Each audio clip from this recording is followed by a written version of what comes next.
Tony, how'd you go with those assessments last week? Oh, good. But I'm certainly glad I put a lot of time and effort into planning.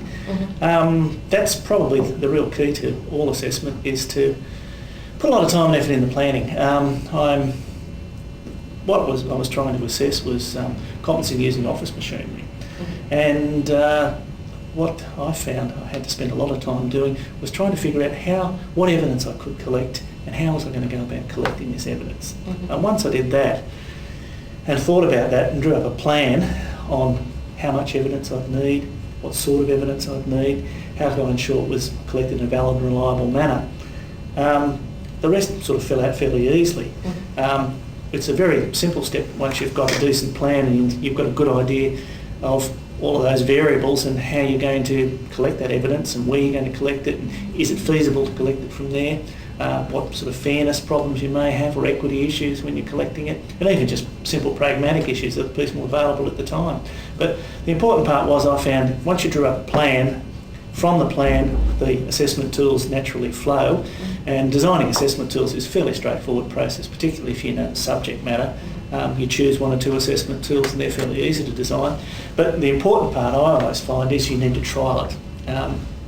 If you're not trialling it on a user-friendly person and to make sure it's working, it's feasible and pragmatic, and you can do it in a given time, what I always found the problem is if I haven't spent time and energy going and doing a trial, and you go out there to conduct the assessment and you're trying this tool for the first time, and what you thought might take 10 minutes takes 2 hours, and what you thought might take 5 minutes takes literally only half a minute, and the assessment's all over and done with, well, you can look like you haven't put enough time and effort in there, and it really decreases your credibility as an assessor. And partly, I think the most important thing about being an assessor is to have credibility in terms of the person you're assessing.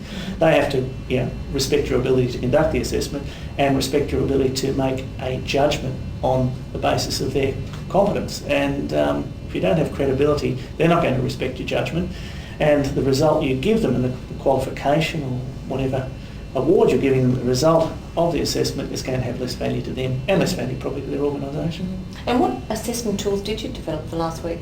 Well, I was doing an observation on people using a range of office equipment and a variety of contexts. Typically in an office you use a fax, watch people using a fax, a photocopy and a telephone system. But the important thing was we had to have a checklist for the observation, and I had to give them the assessment tools beforehand, so to make sure that they were very aware of what I was going to be doing. There was no surprises. They had full and maximum information. I explained the whole process to them before I went out there. I went and rang them the night before and made sure everything was right. All the equipment was available. There weren't any logistical problems with them. That all went very well. Also, after the observation, I had to ask them a series of questions on why they were doing certain things, what would happen if, because just observing someone, you're just looking at whether they can do it, but you need to ask questions to see if they understand what they're doing as well. And the questions I've prepared beforehand, obviously, but occasionally you need to throw in a few questions, unstructured sort of questions when they haven't explained fully their answer, or that you're not sure what they meant by something. That's when you throw in a few extra questions. But we try and keep the list of questions fairly standardised, just to keep the whole thing fair and equitable.